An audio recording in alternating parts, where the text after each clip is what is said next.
کیا تھا کہ آج کے سبق میں زمزم کے متعلق مسائل بیان کیے جائیں گے کہ زمزم کے پانی کو کس طرح پینا چاہیے۔ ایک حدیث میں یہ آیا کہ نبی اکرم صلی اللہ علیہ وسلم زمزم کے پانی کو کھڑا ہو کر پیا۔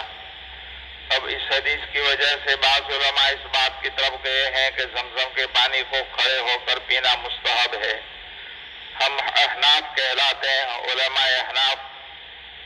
امام ابو حنیفہ رحمۃ اللہ علیہ کے ماننے والے کو حنفی کہتے ہیں۔ امام ابو حنیفہ رحمۃ اللہ علیہ کے مذہب کے کمال کا یہ ہے، مذہب کا کمال یہ ہے کہ وہ ساری احادیث کو تقریباً جمع کر لیتے ہیں۔ ایک حدیث میں اگر ایک بات آئی ہے اور دوسری حدیث میں اس کے خلاف بات معلوم ہو رہی ہے تو جہاں تک ہو سکے دونوں حدیثوں کو جمع کرتے ہیں اور پھر کوئی مسئلہ مستنبط کرتے ہیں۔ امام ابو حنیفہ رحمۃ اللہ علیہ کا مذہب جو مدون کیا گیا ہے وہ صرف امام ابو حنیفہ رحمۃ اللہ علیہ کے مسائل نہیں ہے، بلکہ علماء کی ایک جماعت اور ایک ٹیم تھی جو امام ابو حنیفہ رحمۃ اللہ علیہ کے زمانے میں تھی موجودہ، حاضر باش۔ امام ابو حنیفہ رحمۃ اللہ علیہ قرآن اور حدیث کی روشنی میں جب کوئی مسئلہ نکالتے تھے تو ان علماء کرام کے اوپر پیش فرماتے تھے۔ جب 100% سارے کے سارے علماء متفق ہو جاتے تھے پھر اس کو مسلک بنایا جاتا تھا اور اس کو کتابوں میں لکھا جاتا تھا۔ یہ نہیں کہ امام ابو حنیفہ رحمۃ اللہ علیہ کے دل میں جس طرح آیا وہ مسئلہ گڑھ کر لکھ دیتے تھے۔ خود امام ابو حنیفہ رحمۃ اللہ علیہ کے دو بڑے شاگرد امام ابو یوسف اور امام محمد رحمۃ اللہ علیہ وہ تو ہمیشہ کے حاضر باش تھے۔ اس میں امام ابو یوسف رحمۃ اللہ علیہ کا علم بڑا اونچا تھا، تو جو مسئلہ امام ابو یوسف رحمۃ اللہ علیہ کی سمجھ میں آ جاتا تھا اور امام ابو حنیفہ رحمۃ اللہ علیہ بھی اس کو استنباط کر لیتے تھے، اس مسئلے کو شیخین کے حوالے سے بیان کیا جاتا تھا۔ شیخین دونوں بڑے شیخ، اور جو مسئلہ امام ابو یوسف اور امام محمد رحمۃ اللہ علیہ دونوں جمع ہو کر تحریر فرماتے تھے ان کو صاحبین کے لفظ سے یاد کیا جاتا ہے فقہ کی کتابوں کے اندر۔ اور عام طور پر امام ابو حنیفہ رحمۃ اللہ علیہ نے جو مسائل مستنبط کیے ہیں قرآن اور حدیث کی روشنی میں وہ علماء کی ایک بڑی جماعت اور ٹیم کے اوپر پیش کیا جاتا تھا، اور پھر وہ ٹیم جب متفقہ طور پر کسی مسئلے کو لے لیتی تھی تو پھر وہ مسئلے کو لکھا جاتا تھا۔ یہ نہیں کہ امام ابو حنیفہ رحمۃ اللہ علیہ اکیلے کسی مسئلے کا استنباط کر لیتے تھے۔ عام طور پر امام ابو حنیفہ رحمۃ اللہ علیہ کے اوپر ایک اشکال کیا جاتا ہے عام طور پر غیر مقلدین کی طرف سے۔ امام حنیفہ رحمۃ اللہ علیہ کو احادیث کے ساتھ بہت زیادہ جوڑ نہیں تھا،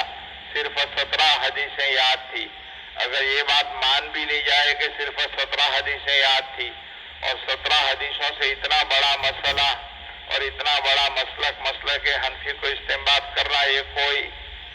چھوٹے بڑے آدمی کا مقام نہیں ہوتا ہے۔ بڑے آدمی ہوتے ہیں، بڑے آدمی انہیں کا کمال ہوتا ہے۔ حقیقت یہ ہے کہ امام ابو حنیفہ رحمۃ اللہ علیہ بہت بڑے محدث تھے۔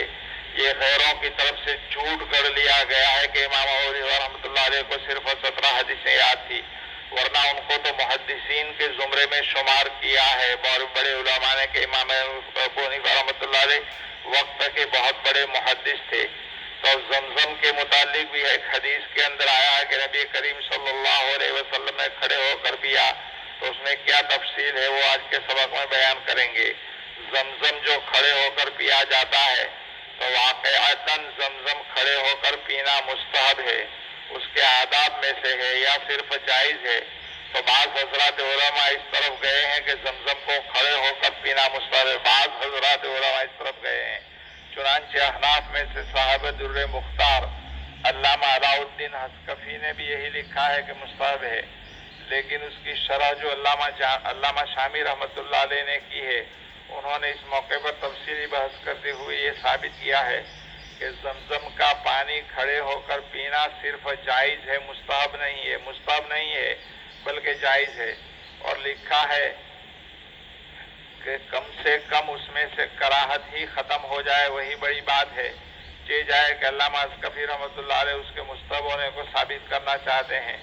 اور نبی کریم صلی اللہ علیہ وسلم نے زمزم کا پانی جو کھڑے ہو کر نوش فرمایا اس کی وجہ بتلائی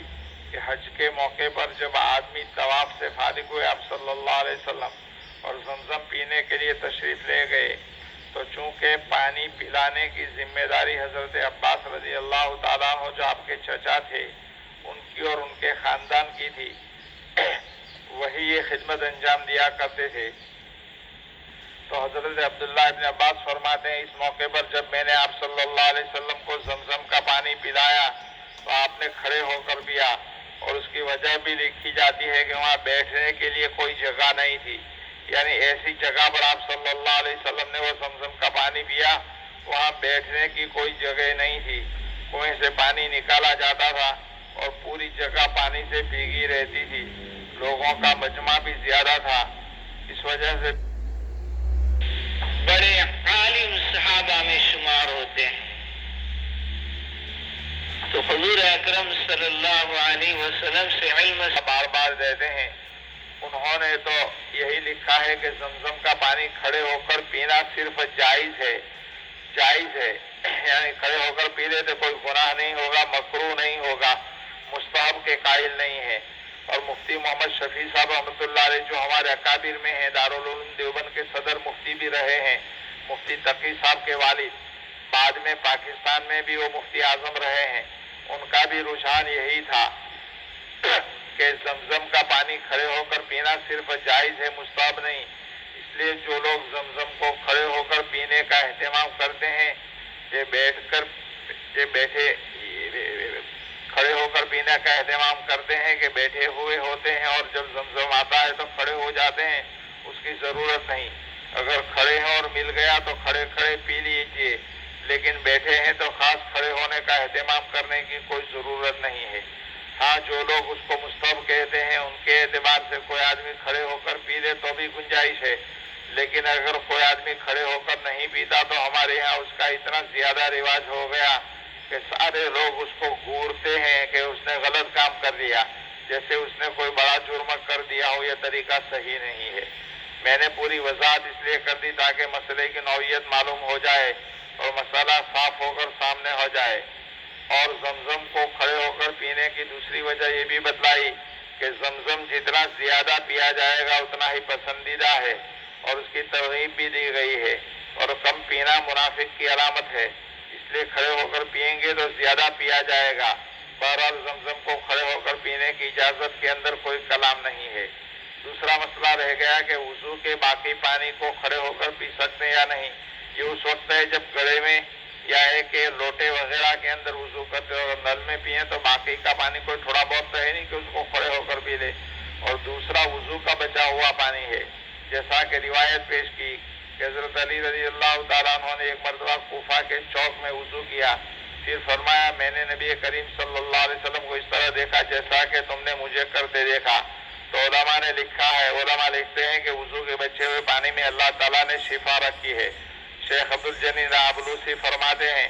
میں جب کبھی بیمار ہوا تو میں نے اس کا اہتمام کیا کہ وضو کے بچے ہوئے پانی کو کھڑے ہو کر اس نیت سے پیا کہ اللہ تعالیٰ مجھے شفا دے دے، تو مجھے شفا مل گئی۔ تو یہ دو پانی ہے، زمزم کا بچا ہوا، زمزم کا اور وضو کا بچا ہوا پانی،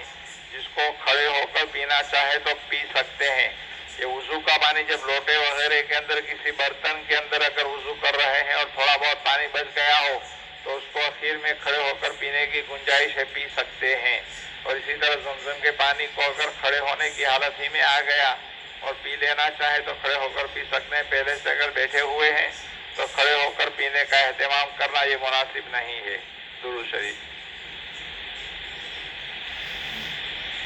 سبحان اللہ۔